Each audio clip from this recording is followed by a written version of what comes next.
Pásate a lo eléctrico.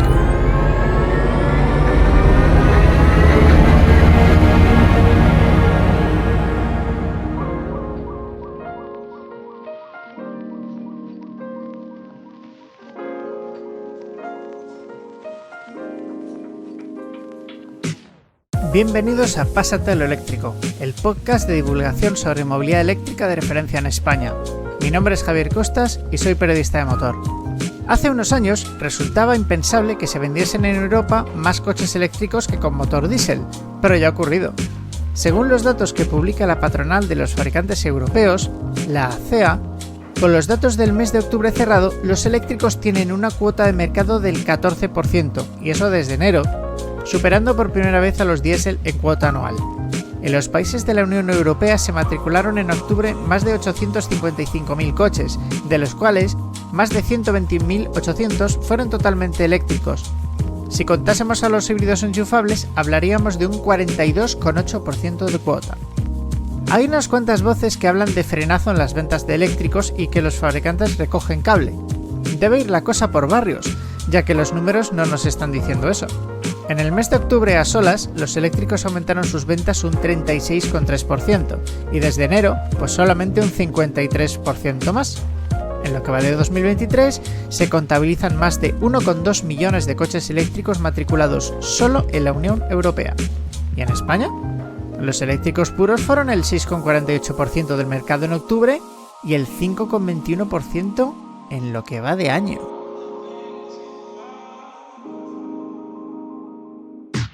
Si hablamos de enchufables, incluyendo los híbridos, se acercan al 12% de cuota en octubre y al 11% de enero a octubre. ¿Y cuánto han aumentado las ventas de eléctricos? En octubre han aumentado un 89,6% y en lo que va de año, poca cosa, solo el 72,1%. Es el segmento de mercado que más crece en cuanto a energía, pero con mucha diferencia. Por cierto, van 16 coches de hidrógeno en 2023 frente a más de 48.800 eléctricos matriculados. Los agoreros, de momento, no ven cumplidos sus augurios de incendios por doquier, puntos de recarga colapsados con gente esperando, apagones, precios de la electricidad disparada, al menos por esa causa, y atropellos masivos de peatones que no les oyeron llegar. La transición continúa a buen ritmo, aunque no sea la opción predilecta del consumidor del corazón de mercado. El apocalipsis sigue sin llegar, y el público en general sigue teniendo concepciones desfasadas o que ya no se sostienen con datos. Hay muchos prejuicios contra los eléctricos, mucha desinformación y mucho cuñadeo. Eso, en parte, se puede entender. Lo nuevo suele asustar, pero que suceda en el mundo corporativo ya es un poco más preocupante. Lo comentaremos en otra ocasión, si os parece, porque hay un nombre que me viene a la cabeza y no tengo demasiado claro por qué, y es el de la naviera Armas Transmediterránea. ¿Te suena de algo ese nombre?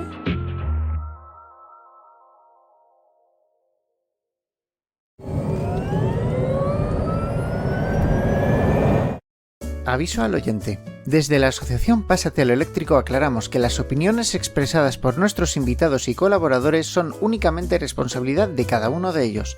Puede haber comentarios irónicos y sarcásticos que no deben tomarse al pie de la letra. Cualquier fragmento de este podcast solo puede ser utilizado externamente sin manipular y citando la fuente con enlace. Hoy damos la bienvenida a Carlos Pascual, un amante del automóvil en general, y eso por ser sintético. Es un buen entendido, se mantiene informado y también toca el pasado con restauraciones de clásicos y servicios de pupilaje. Muy buenas y bienvenido al podcast, Carlos. Bien hallado, Javi. Como comenté en su momento, este espacio pretende ser plural, porque así es más enriquecedor para todos. Carlos, ¿cuál dirías que es tu postura respecto a los coches eléctricos? Mi postura frente a los coches eléctricos ha ido cambiando según ha ido evolucionando tanto la tecnología como también incluso mis propias necesidades, ¿no? O sea, antes lo veía como una suerte como una especie de juguetito, entre juguetito para ricos y capricho de los políticos, y ahora lo veo más como una solución útil por una cuestión de eficiencia y que al final a lo mejor no es para todos, pero sí para una mayoría. No sé si me explico. Al final, los que usamos el coche intensamente, más de, creo que si no mal no recuerdo la media, son 12.000 kilómetros al año, en trayectos relativamente cortos. Los que no son ese tipo de persona, no le sirve o no es adecuado para él el vehículo eléctrico. Para el resto, que son la mayoría, el vehículo eléctrico creo que es una buena solución. Has trabajado como periodista del motor en multitud de medios en los últimos años. ¿Cómo resumirías tu experiencia probando coches eléctricos e híbridos enchufables? Pues la resumiría como probablemente sea eso lo que me ha abierto la visión de ser un apasionado, o lo que diríamos un petrolhead puro y duro, a encontrarle la utilidad. Me cuesta a veces, o me ha costado a veces entender los híbridos enchufables, no tanto porque no entienda su utilidad, sino porque, por lo menos hasta los últimos que yo he probado, se quedaba quizá un poco esa autonomía eléctrica un poco corta y llevabas un poco de lastre por el tema del peso de las baterías, el cargador y demás. Yo diría que la experiencia siempre ha sido positiva, con ese detalle de que los híbridos enchufables habría como que acotarlos muchos, ¿no? Su utilización habría que estudiarla cada vez que nos vamos a comprar un vehículo híbrido enchufable, aunque, por otra parte, cubre todas las necesidades que puedas tener de movilidad. ¿Quieres decir que al final todo se resume en venderle el coche correcto al cliente correcto? Exacto. ¿En tu día a día ves puntos de recarga sin tener que andarlos buscando? ¿Te van pareciendo suficientes para dar el salto a la electromovilidad? ¿O crees que hay pocos todavía? Yo creo que hay pocos y además creo que mi trayecto diario, que es bastante largo, o sea, realizo unos 200 kilómetros diarios, 100 de ida, 100 de vuelta. Es llamativo porque además lo hago a través de una de las circunvalaciones de Madrid, que me parece que sería un lugar adecuado para tener puntos de recarga. Y de hecho hay 2 estaciones de servicio bastante grandes y ninguna de ellas tiene punto de recarga, cosa que me parece bastante llamativo, ya te digo. Y luego salgo por una de las radiales, que es la radial 4, y tampoco hay puntos de recarga realmente en el área que yo transito a diario. Entonces, yo observo que sería necesario tener más, o por lo menos más cercano a unas vías que son transitadas a diario. Entonces sería muy útil tenerlas, porque además es la circunvalación más exterior de Madrid, que es la M50, que al final también sirve como punto de parada para aquellos que pasan por Madrid de viaje. Entonces, para mí resulta llamativo que no haya cargadores ahí y tampoco en puntos cercanos ya te digo, la carretera de Andalucía, la 4, ni de la 1. Entiendo que tanto las marcas como los servicios de recarga, como puede ser Ionity, lo habrán estudiado y los tendrán colocados en puntos más estratégicos. Pero al mismo tiempo entiendo que sería útil tenerlos en esos entornos, porque son entornos que muchas veces utilizamos de enlace entre diferentes radiales y es un buen punto para pararte. Y luego tenemos estaciones de servicio bastante grandes en estas carreteras sin punto de recarga, que me llama la atención.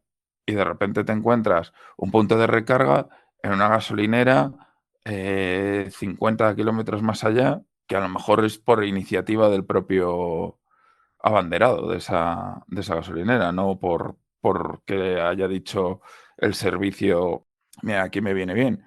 Por ejemplo, sé que en Guadalajara sí hay puntos de recarga. Y me llama la atención que estén en Guadalajara, que está a 1 hora de Madrid, y que entre Guadalajara y Madrid, que es donde están las circunvalaciones importantes, no los vea. ¿Tienes la impresión de que, salvando las grandes ciudades, los coches eléctricos son más difíciles que ver? Sí, yo creo que sí. O sea, he visto bastantes, pero más que de las grandes ciudades, los grandes núcleos. Me explico, o sea, quizá en el entorno Oviedo-Gijón se ven, en San Sebastián se ven, en zonas que digamos que tienen una mentalidad más urbanita. En áreas más de campo es más difícil verlos. ¿Consideras que la transición hacia la electromovilidad está acelerada artificialmente por los políticos sin tener en cuenta al ciudadano de a pie? Hace tiempo te diría que 100% seguro. Yo creo que que desde lo del Dieselgate se pisó el acelerador de una forma importante, de una forma que no ha tenido en cuenta, sobre todo, las condiciones económicas del ciudadano de a pie, y eso ha hecho que se muestre incluso cierto rechazo por parte de algunas capas sociales hacia el vehículo eléctrico, por esa especie como de obligación. A día de hoy te diría que más que se empuja, hoy diría que sí se promueve, pero ya no se empuja. No, o a lo mejor lo han conseguido hacer de una forma más sutil o menos brusca respecto a lo que a lo mejor estábamos viendo hace 4 o 5 años. O sea, ¿no consideras que el ciudadano normal esté siendo obligado contra su voluntad y contra sus posibilidades económicas a dar el salto hacia los coches eléctricos? Sino que es más bien una sugerencia, una incentivación. Sí, podríamos decir que es una sugerencia dura o... Sí, una sugerencia dura. También depende mucho de dónde vivas. O sea, creo que en esto han sido mucho más activos los ayuntamientos con sus limitaciones que otros estamentos políticos. No veo una persona de Bilbao obligada. No veo una persona de Sevilla obligada. Si veo a una persona de Madrid empujada. Pero, por eso digo, al final los estamentos políticos que más suenan en los medios o que, como pueden ser Unión Europea o estos hacen más ruido que obligatoriedad, mientras que los ayuntamientos con las restricciones reales sí han podido empujar más al ciudadano. Ahora, ¿cómo ves el estado del mercado para un comprador medio en España? El año pasado, según la agencia tributaria, el precio medio de adquisición de un coche fue de 23.443 euros. Y hace 5 años eran 6.300 y pico euros menos. Menos.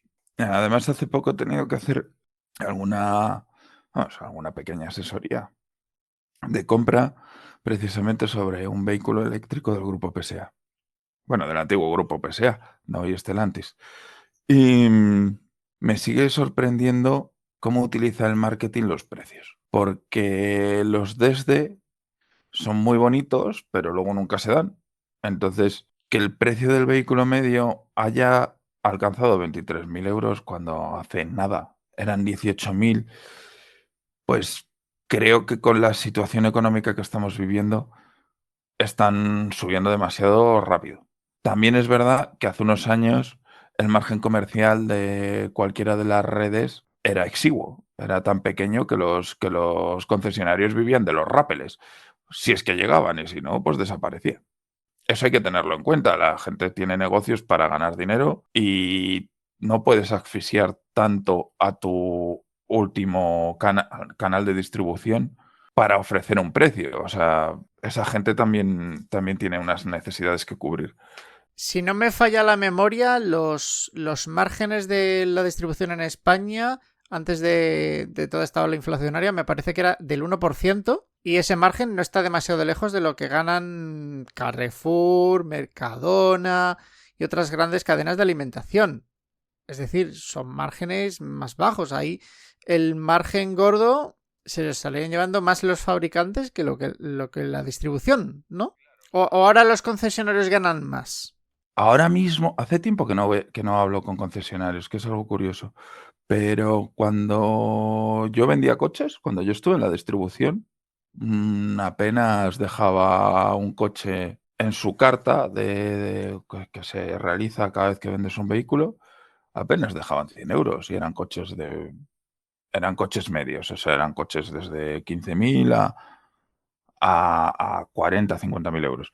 Y a lo mejor te dejaba un coche de 50.000 euros, te estaba dejando 400. Pero ¿estás hablando del margen para el concesionario o el margen para el vendedor? El margen para el concesionario. Entonces, ¿qué le llegaba al vendedor? Al vendedor normalmente se hacía una especie de rappel. Si tú vendías 10 coches, te llevabas pues lo correspondiente a lo mejor a que te llevas el 20, 25 euros por coche. O sea, entonces al final es que no había. Luego también están los cortes trimestrales. Cumplías lo que la marca te exigía o te pedía. Entonces, pues oye, la aportación era otra. Te aportaban ellos porque, claro, llegabas al rappel y ya tenías un beneficio mayor el concesionario, un beneficio mayor tú, si tú eras el vendedor que les posicionaba en ese rappel. Para quien no conozca ese término, ¿cómo explicarías en palabras sencillas lo que es el rappel? Diría que es como una comisión extra, una comisión por un objetivo mayor, que es como por un acumulado de objetivos menores. Es Esa decir, sería mi además de la definición. comisión por unidad de vendida, si vas, digamos, subiendo niveles, te llevas más, ¿no? Exacto. O sea, a lo mejor tienes una comisión de 10 o hasta el vehículo 100. Por el 101 te vas a llevar 10, pero por haber vendido los otros 100, pues tienes un extra de otros 1000. Por poner ejemplos de una forma sencilla, ¿no? También conozco concesionarios en los que han trabajado solo con los rappers, sin comisión por unidad vendida.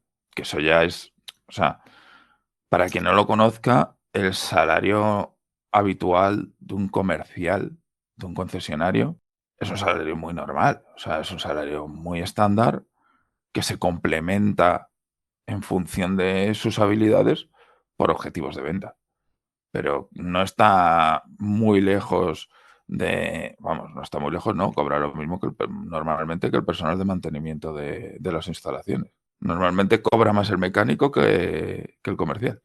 También tienen otra tarea. Ahora mismo, en tu situación personal, ¿te consideras excluido de la transición a los coches eléctricos por motivos de precio? ¿Consideras que los coches son demasiado caros para tu bolsillo?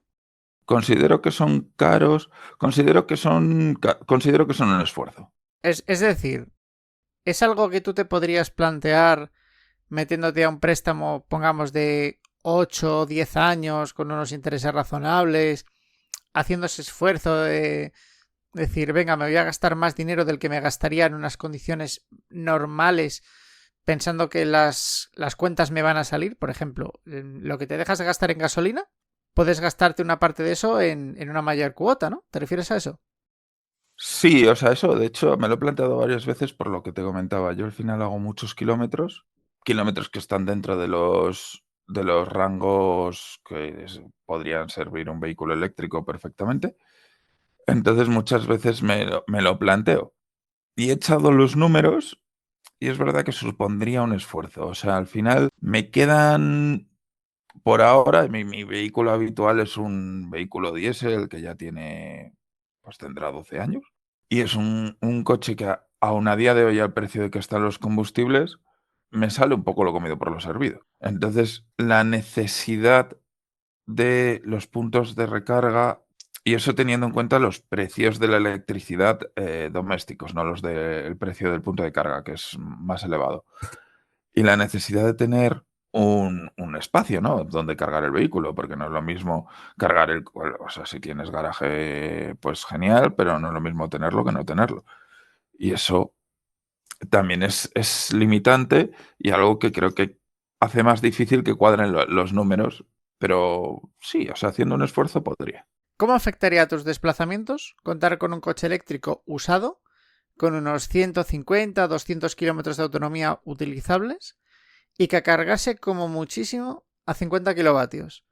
¿Te parece una solución para alguien que no puede pagarse un coche eléctrico nuevo?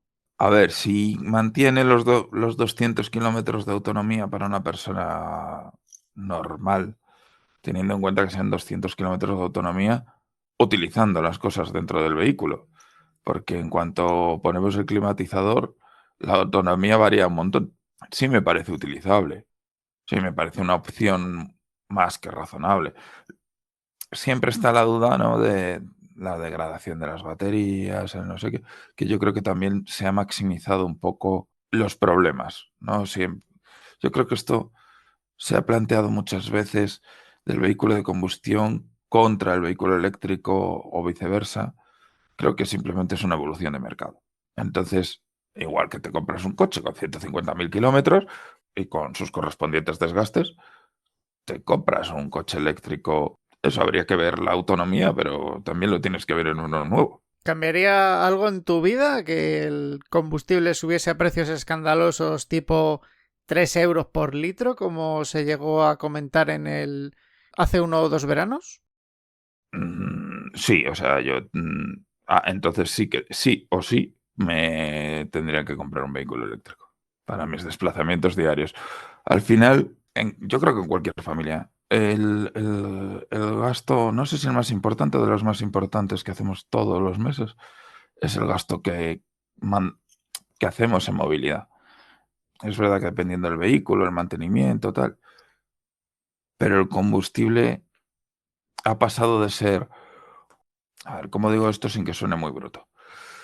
Ha Inténtalo. pasado ha pasado de ser una preocupación de aquellos que no deberían tener coche, porque su economía es que directamente no les daba, porque los mantenimientos eran muy elevados, o más elevados respecto al combustible, a ser una preocupación de todos. Al final hemos pasado de gastarnos 200, 150, 200 euros en combustible a 300, 350, 400 euros. Yo recuerdo el verano ¿no? El anterior, llenar el depósito, es verdad, son 70 litros, no es el depósito habitual, pero tampoco es el extra grande que podemos encontrar en otros.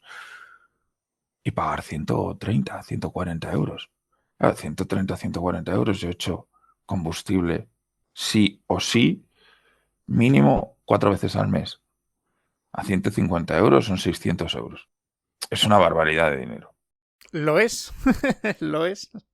Y antes uno, haciendo los mismos kilómetros, lo mismo tal, pues hombre, me gastaba, pues eso, en torno a 200, al principio 250 por ahí. Ahora pues me estaré gastando, la última vez que llené el depósito fueron 80 euros. El cálculo es sencillo, o sea, 80 por 4, que ya son 300 y pico euros, que ya es un dinero. Entonces, todo esto evidentemente condicionaría mucho el uso. No el uso recreacional. Mi uso diario sí. El uso recreacional yo creo que al final todos entendemos cuando tenemos un coche. Tú tienes también más de uno. eh, Cuando tenemos un coche capricho entendemos que el capricho nos va a costar dinero. Es como darte una vuelta a los karts. La última vez que fui creo que eran 40 euros 10 minutos. Pues lo piensas y es una barbaridad. Pero no vas en carta a trabajar. Si tuvieses que comprarte un eléctrico ahora mismo y te llegas el presupuesto, ¿cuál sería? Es curioso, a mí me encantó la ID3. El Volkswagen me gustó mucho. No, no sé muy bien por qué, porque realmente es de esas veces, vamos, tú has probado también muchos coches, bastantes más que yo, de hecho. De esas veces que dices, no sé por qué, pero me ha gustado. Entonces, te diría que por ejemplo, los Tesla, que son muy chulos, han construido una marca bastante bien desde mi punto de vista. Son un poco el Apple de los coches y a la gente le molan más, ¿no? Pero a mí el Volkswagen me parece un producto muy redondo. Los Mercedes me parecen chulos, pero nunca me he quedado con ese sabor de boca de decir, molaría pagar el extra, ¿no? Y luego, por ejemplo, el otro coche que me dejó muy buen sabor de boca fue el EV5 de Kia.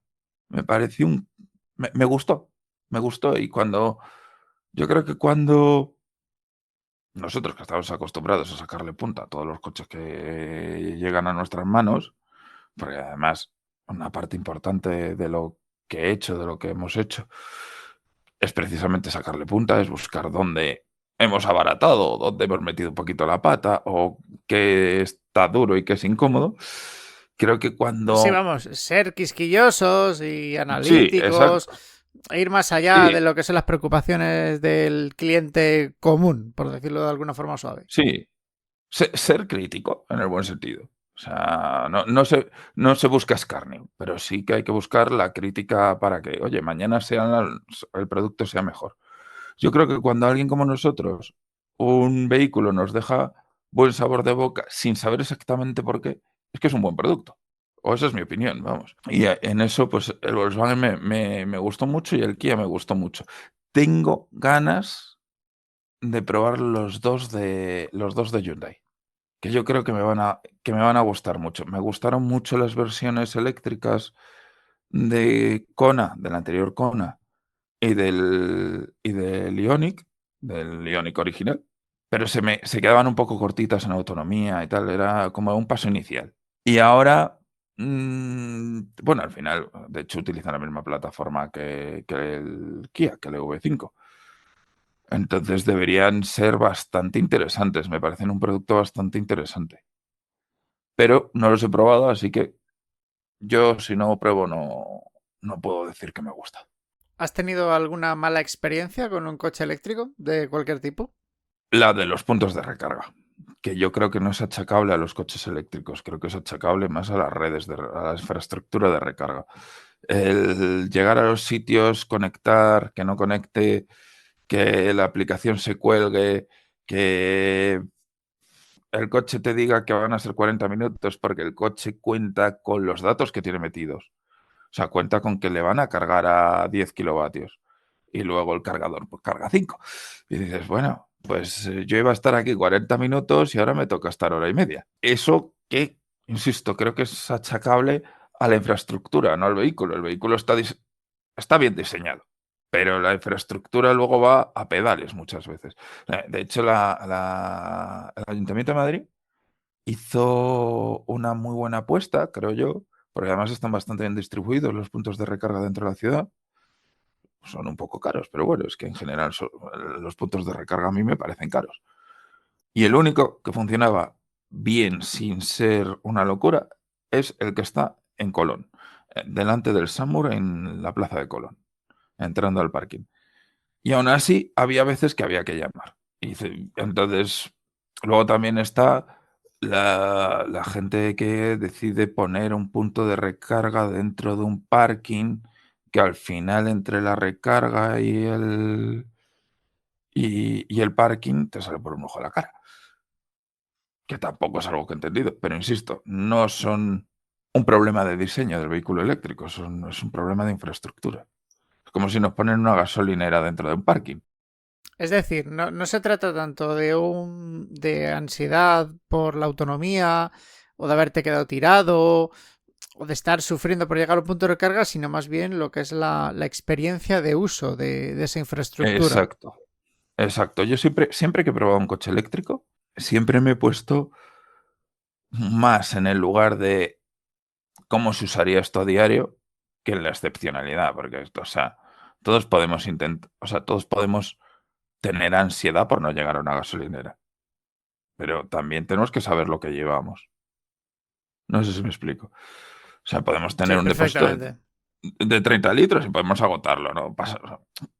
Pero yo creo que al final hay que ponerse en la piel del uso real, no de hacer chirigotas, que está muy bien intentar hacerse un Santander Cádiz, pero nadie en su sano juicio va a utilizar un coche eléctrico a día de hoy para hacer un Santander Cádiz.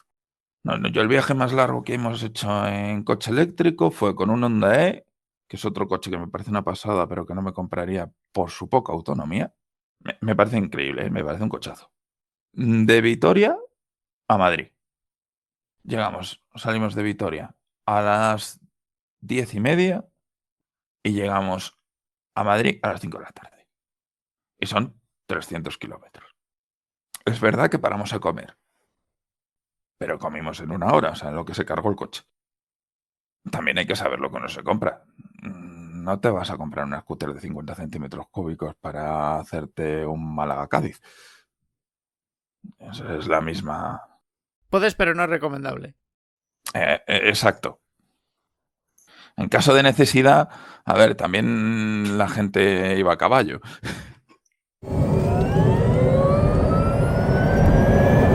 Pensando en el 2035, ¿crees que el público en general ya les habrá dado la espalda a los coches con motor térmico, incluyendo los híbridos?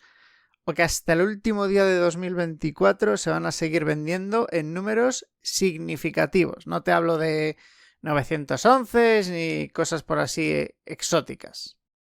Yo creo que sí, yo creo que sí que le habrán dado la espalda. Que en los últimos, de 2030 en adelante, vender un coche de combustión no creo que tenga mucho sentido si la mentalidad va creciendo como hasta ahora. Otra cosa es que se detenga por cualquier otra circunstancia que no sepamos y haya que mantener vehículos con motor de combustión. Es decir, si digamos algo en el plan, no pensando en un plan malévolo tipo Agenda 2030 come niños, sino que hubiese alguna, digamos, una disrupción importante, Exacto. O algún problema de sea, suministro gordo, cosas por el estilo. exacto. Me refiero más a una cuestión de que hubiese algún problema de ese tipo. O una crisis económica tan acuciante que sea inviable renovar vehículos. Pero es que eso también lo sería con un vehículo de combustión. ¿Crees que el punto de inflexión va a venir cuando haya una paridad de precios? ¿O habría que, digamos, esperar otra cosa? ¿O ni siquiera esperar? ¿Cuál crees que va a ser el chispazo que va a encender el cambio masivo? Yo creo que es más una cuestión de educación. De educación en el sentido de que nos acostumbremos a tener un vehículo que no es capaz, por ahora, insisto, en que yo creo que todo es siempre por ahora, de hacerse 600 kilómetros del tirón, o que sepamos, que seamos conscientes en nuestra cabeza de que realmente no hacemos 600 kilómetros del tirón todos los días, que eso son excepciones. Entonces, en el momento en el que te planteas las cosas, no, yo creo que hace, no tengo los datos, tendría que verlo. Esto es quizá una cuestión, vamos, una opinión. Yo creo que cuando yo era pequeño, en los 90, a mediados finales de los 90, yo creo que había más coches dentro de Madrid que hoy. Dentro de lo que es la ciudad de Madrid. O podemos decir, como ha crecido el núcleo urbano y tal, pues es un poco más complicado, pero podemos decir que dentro de la M30 había más coches en 1995 que hoy. Porque al final la gente se ha dado cuenta que tener un coche dentro de la M30, si trabajas dentro de la M30, lo vas a usar poquísimo y es un gasto extra que puedes prescindir de él. A lo mejor, hombre, la gente que se va a sus casas de fin de semana o tal necesita tener un vehículo porque es la opción más razonable. Pero si no, o te gusta mucho o estás ahí literalmente tirando dinero. O sea, es muy difícil que con una compra racional, normal, de una persona estándar que no vaya buscando un beneficio de una forma proactiva en la compra de un vehículo, no sea tirar el dinero, que es lo más habitual. ¿Qué piensas de la idea de algunos fabricantes y petroleras de producir combustibles sintéticos? Ya sabes que se utiliza electricidad, agua y aire como materias primas. ¿Es marketing para quedar bien o un negocio a futuro? Creo que dependerá muchísimo de la región y del desarrollo de las infraestructuras. No creo que sea la opción a futuro en España, porque al final nuestro territorio, sí, somos el país número 51 en territorio del mundo, bla, bla, bla, vale. Pero es que nuestro territorio de punta a punta son 1.200 kilómetros, más o menos, en los puntos más alejados. Realmente con la evolución del vehículo eléctrico, colocando los puntos de recarga de una forma adecuada y no sangrándote por el kilovatio lo que te sangran ahora, ¿para qué vas a necesitar un coche un coche de combustión realmente? A lo mejor para un país muy extenso, como pudiera ser Argentina, es muy razonable. A lo mejor para otros territorios, o incluso en Estados Unidos, diría que es muy razonable por una cuestión de almacenamiento de energía. Al final, la densidad energética del combustible frente a una batería es muy alta. Por eso nos Y podemos... eso no tiene discusión, eso es ciencia. En un kilo, o sea, en un metro cúbico caben muchos más kilovatios hora usando combustible que usando baterías. Otra cosa es que esa energía se aprovecha más o se aprovecha menos. Exacto, nosotros nos podemos permitir, por decirlo de algún modo, a lo mejor no es la expresión adecuada, nos podemos permitir tirar un 60% de nuestra energía porque llevamos mucha en el depósito. Es así de sencillo. Exactamente, con el ejemplo que has puesto antes, un depósito de 70 litros son 70 kilovatios hora. No, no, son 700. 700. 700 kilovatios hora. Para hacer 800 kilómetros, 900. Bueno, yo hago 1400, tengo una media de 1440 y algo. O sea, que haces un consumo en litros bajo. Sí, de en torno a unos 5, pero que si lo comparamos con lo que sería equivalente en electricidad es una barbaridad. Sí, porque me parece que hay un Mercedes que va a salir el año que viene. Me parece que ya están hablando de autonomías de más de 600 o 700 kilómetros con un paquete de baterías de unos 120 kilovatios hora, más o menos. Que no me lo he leído con fruición, pero ya está empezando a salir esas cifras. Claro, luego estas cosas también hay que verlas realmente en la práctica, porque todos hemos sido capaces, todos nos hemos leído fichas de homologación a punta pala. Y luego, joder, es que cualquier parecido con la realidad es mera coincidencia. O sea, yo siempre digo que puede ser por una acción de marketing, por una acción, por una cuestión de que el protocolo de medición no sea el más adecuado. No sé, podríamos buscar muchos motivos. Pero a mí una cosa que me llama muchísimo la atención es que yo cada vez que veo las fichas técnicas de los vehículos clásicos con los que trabajo habitualmente o circulo con ellos, o casualidad, resulta que todos tienen unos consumos elevadísimos al lado de la realidad. Es verdad que los neumáticos han evolucionado mucho y eso se nota una barbaridad. Pero aún así, por ejemplo, ahora estoy restaurando un Volkswagen Escarabajo, su consumo medio según Volkswagen son 9 litros. Yo, que puedo asegurar que no soy una persona que vaya cuidando los consumos cuando me voy divirtiendo con los coches antiguos, que además ese coche lleva un carburador más grande porque, bueno, yo soy una persona que yo peso 100 kilos, me gusta viajar con el coche, normalmente vamos 2 personas, más equipaje. Lo suelo mover con una carga en torno a 240, 250 kilos y su carga máxima eran 300 y pico. O sea, vehículo cargado. No consigo pasarlo, incluso con calor, que es con lo que más consume ese coche, no consigo que pase de 6,5, 6,6. Y en cualquier coche moderno, salvo coches muy pesados, que ahí sí me ha pasado, acercarte al homologado significa, pues, ir mirando cómo lo haces. Que si te empeñas puedes bajarlo, pero lo normal cuando tú usas un vehículo es que no vayas mirando demasiado. Creo yo, vamos, al final, y luego entras en ciudad, vas en entornos que no son los más favorables para la eficiencia. Pero bueno, podríamos decir que desde que se implantó WLTP, las fichas técnicas, digamos, son un poquito más sinceras respecto al uso real que se hace de los coches. Porque con el ciclo de homologación anterior, el NEDC, los fabricantes llegaron a llevar a la categoría de arte el El tergiversar las timo. cifras. Ruedas Sí, infladas a 3 kilos, baterías llenas hasta arriba, sin aire acondicionado. Utilizaban todas las tretas para dejar esos consumos hasta un 50% por debajo de la realidad. Y eso era una burrada. eso era una auténtica barbaridad, pero también, o sea, también es cierto que el WLTP creo que favorece a vehículos como los híbridos enchufables, por ejemplo, porque es imposible lograr o sea, imposible. O sea, litro y medio.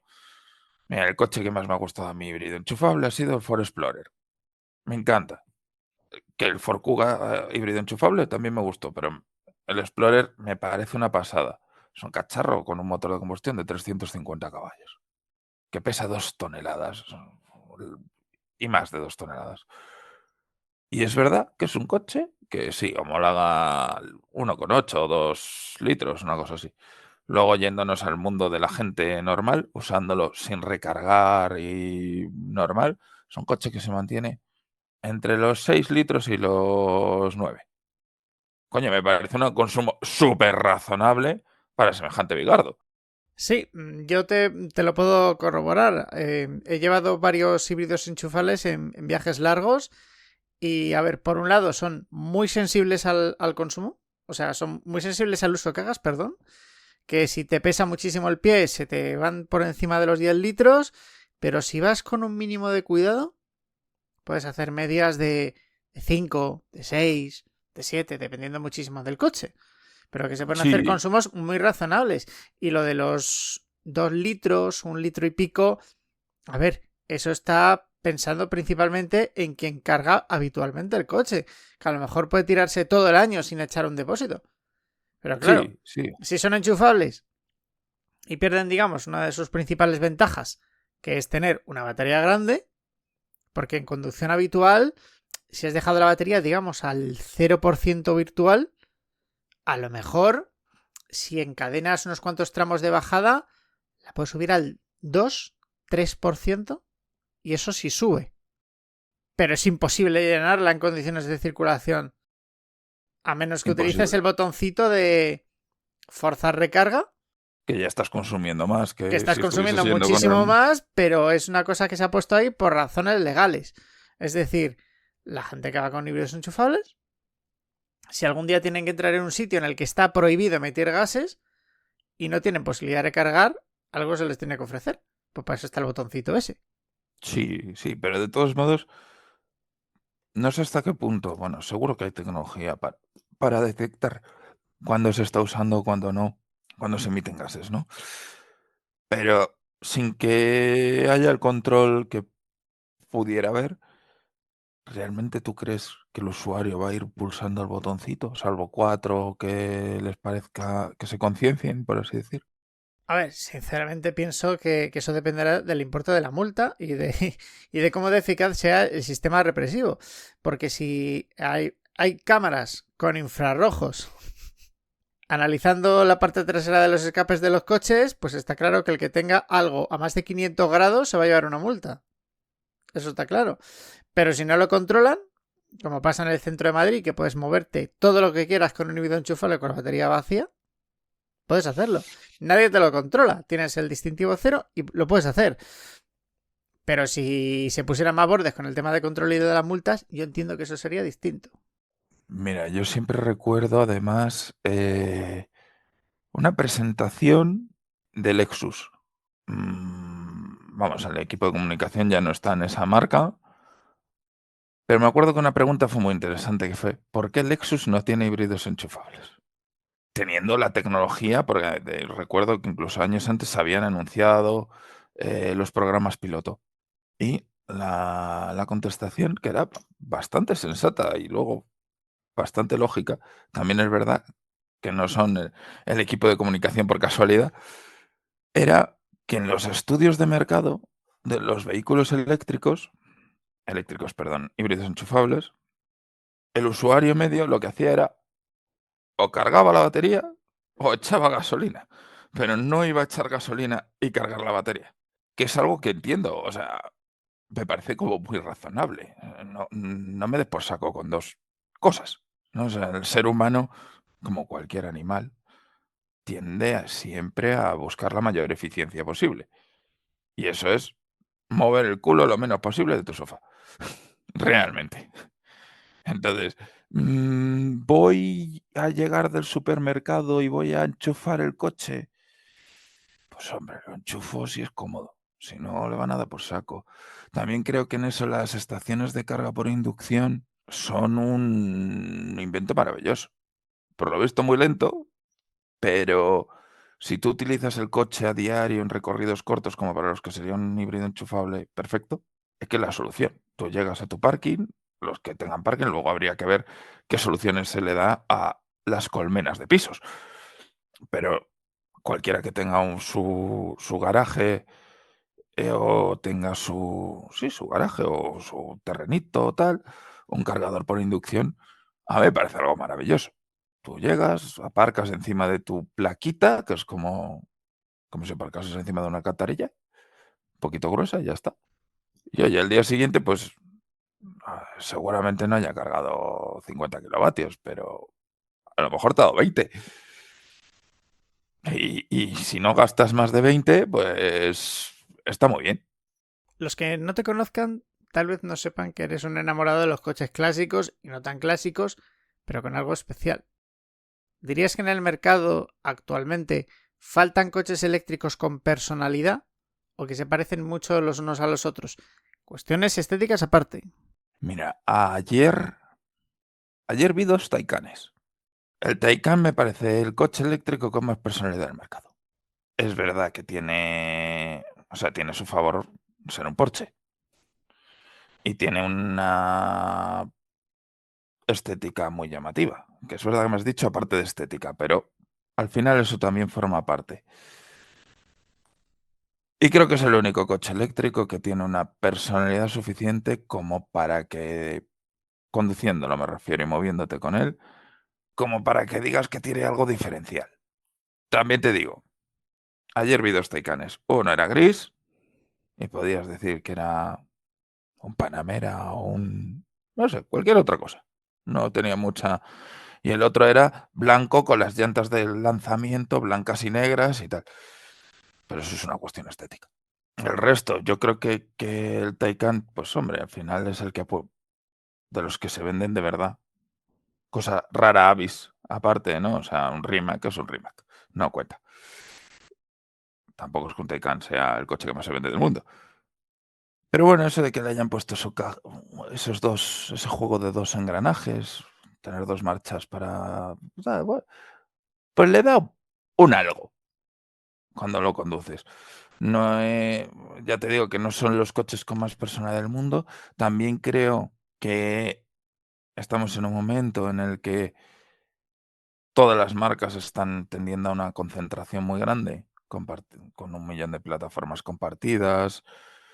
Entonces, realmente no creo que tengan mucha más ni mucha más ni mucha menos personalidad que los coches de combustión modernos. Al final, pues a los que nos gustan los coches y nos gusta que haga ruido, que tal, que no sé qué. Sí, pero en el día a día, tú no quieres que tu vecino te despierte con un VZ de Lamborghini. Te encanta verlo, pero no te quieres que te dé por culo el vecino. O sea, es una realidad. Entonces, creo que los coches han perdido su dramatismo y al mismo tiempo que han perdido su dramatismo, han, han ganado en utilidad y han perdido en pasión. ¿Cuándo fue? El domingo pasado. Estaba saliendo de casa de un amigo y esa misma mañana condujo un GT4. Me encanta. Es una puta pasada de trasto. Pero es una pasada de trasto cuando lo llevas en su modo Sport, con los escapes abiertos, tal. Es maravilloso que tenga el botón de silenciarlo. Porque tú, no, al vecino, no tienes por qué molestarle. Por la noche salía de allí y lo que pasó por delante de nosotros fue un Aventador. Espectacular. Bueno, todos los Lambos son espectaculares. Pero el coche iba como si le hubiesen puesto un botón de modo fantasma. O sea, es que no hacía. O sea, sí hacía ruido, pero no era lo que estamos acostumbrados a ver a lo mejor en vídeos o en. No. Era un coche espectacular estéticamente y ya. No es un Countach. O sea, y es un coche moderno. Entonces, ¿cuánta más o menos personalidad tiene un vehículo eléctrico frente a uno de combustión? Yo es que creo que a día de hoy la misma. ¿Y qué piensas de las conversiones de clásicos en eléctricos? Suponiendo que siga habiendo recambios o mecánicas de época que les puedan valer. ¿Sacrilegio o una opción más para darles una segunda vida? A mí me parece una complicación. Esto es. Me parece una opción si quieres usar el coche, me parece un poco absurda. Porque al final, la gracia de los coches clásicos, desde mi punto de vista, aparte de emoción, bla, bla, bla, interés estético o tal, sobre todo es la conservación de una mini parte de la humanidad, pero que al final nosotros solo vamos a vivir una mini parte de la humanidad. Patrimonio histórico, quieres decir. Exacto. Pero también lo entiendo como un patrimonio histórico del trabajo de mucha gente. No solo como, bueno, o sea, es muy importante lo que han hecho a lo mejor un rey. O sea, no seré yo el que diga que no hay que estudiar historia. Me parece que es una cosa que deberíamos estudiar más. pero creo que son un elemento industrial que aúna muchas confluencias. Entonces, quitarle esa personalidad que le da el motor de combustión con la particularidad de la entrega de potencia, de los olores, de la parte sufrida de moverte en un clásico, que también es un poco deshonrar a los que lo hicieron y a los que utilizaban eso para moverse. Es como si le pones un carrito de golf delante a un coche de caballos, siendo un poco burdo, pero la gracia de darte un paseo por Sevilla en coche de caballos es la que es por los caballos, no por darte un paseo en una calesa, que es bastante más incómodo que en un coche eléctrico, por ejemplo. Incluso me atrevería a decir que en un tuk-tuk eléctrico. Entonces, pues la gracia está ahí. Luego, la poder utilizarlos, pues también. El tema, en España, a día de hoy, todavía no es posible hacerlo legalmente. Técnicamente es posible, homologarlo es imposible, todavía. No sé si industria modificará algo, porque no lo sé, entiendo yo que sí. También entiendo que con nuestra normativa acerca de vehículos históricos, y me parece muy razonable, un vehículo histórico convertido a eléctrico se queda fuera de ser un vehículo histórico. Efectivamente, ya sería otra cosa. ¿Tendría o no tendría que pasar las pruebas de choque? Por ejemplo, porque sí, usted no tiene emisiones locales, no tal, pero usted tiene otro vehículo distinto al que aparece en una ficha técnica. ¿Cuánto autonomía, cuánto? Por ejemplo, hay un kit, de hecho hay un kit para el Volkswagen Escarabajo, que por lo visto en Latinoamérica está bastante extendido. No tengo mucha idea de si está más o menos extendido, pero he visto el kit no es caro, o sea, creo que cuesta 2000 y pico euros. No me parece una conversión cara, pero un coche que tiene 300 y pico kilos de masa admisible para ser transportada, ¿cuánta batería le vas a meter a eso? O sea, al final, coño, la batería del Golf GT de séptima generación pesaba 230 kilos y era una batería bastante pequeñita. ¿Qué vas a hacer una conversión para hacer 50 kilómetros? Contando que haya recambios, que yo creo que al final siempre vas a encontrar artesanos que lo hagan. Pero no tiene sentido meterle a un coche que puedes ir con 300 kilos, meterle 250 de baterías, porque es que un ser humano no podría conducirlo.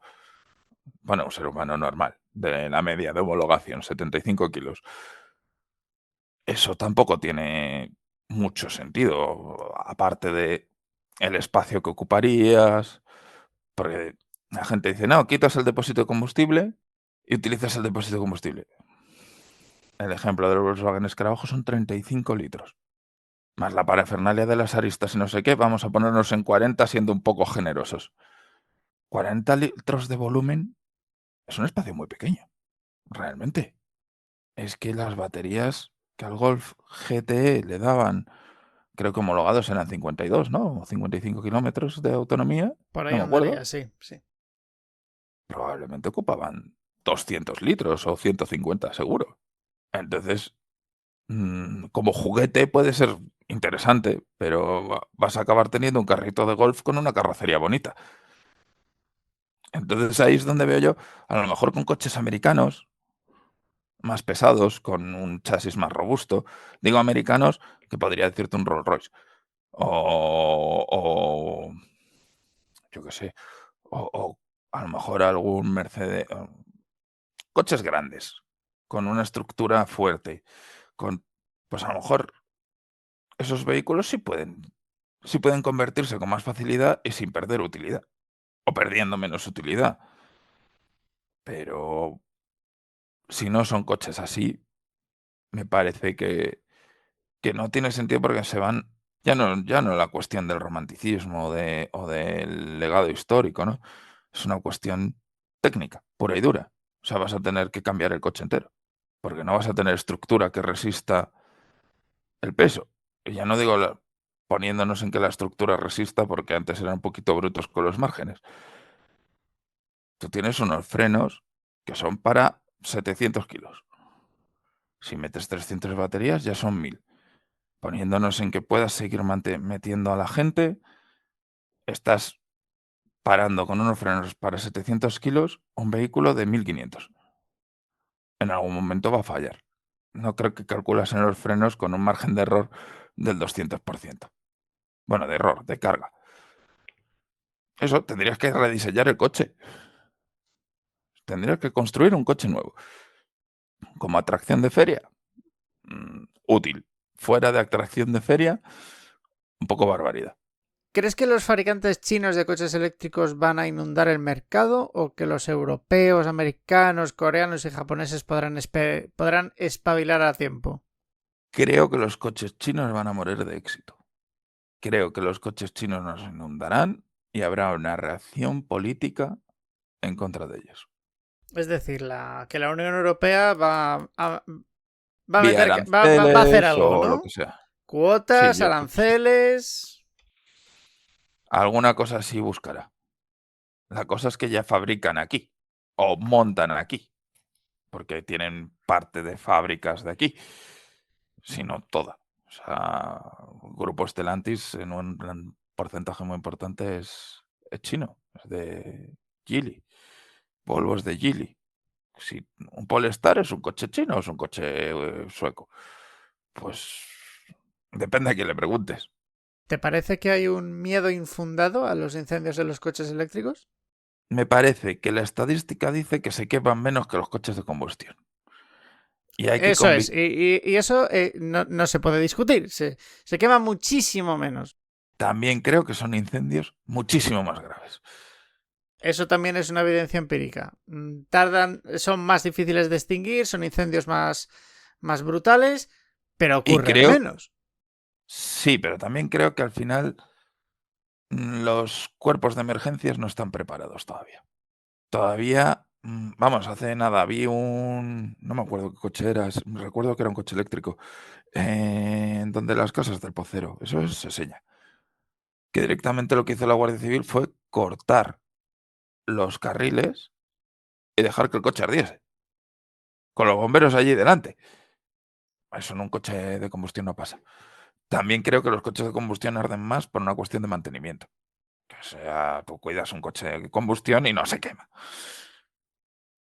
Entonces, pues eso, que me parece que se queman menos porque la estadística lo corrobora, pero me parece que esos incendios son más peligrosos o más complicados. Al final llevan comburente y combustible todo juntito. Muy bien, Carlos, pues el tiempo no nos da para más en este episodio y es probable que te emplace para una futura ocasión para hablar de estos temas tan interesantes.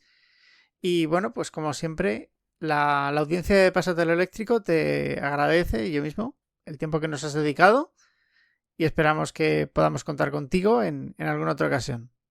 Gracias a ti, Javi. Y a la audiencia, que no sé cuántos capítulos llevas, pero eso seguro que es bastante fiel. Muchas gracias, Carlos. Nos vemos en otra ocasión. Nos vemos.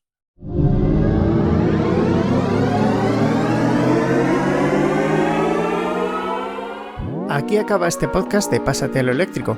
Puedes seguirnos en nuestras redes sociales, Pásate a lo Eléctrico en Facebook, Pasa-Eléctrico en Twitter, Pásate a lo Eléctrico en YouTube e Instagram y Pásate Blog en Telegram. Nuestra página web es pasatealoeléctrico.es. Rechaza imitaciones. Hasta la próxima, amigos.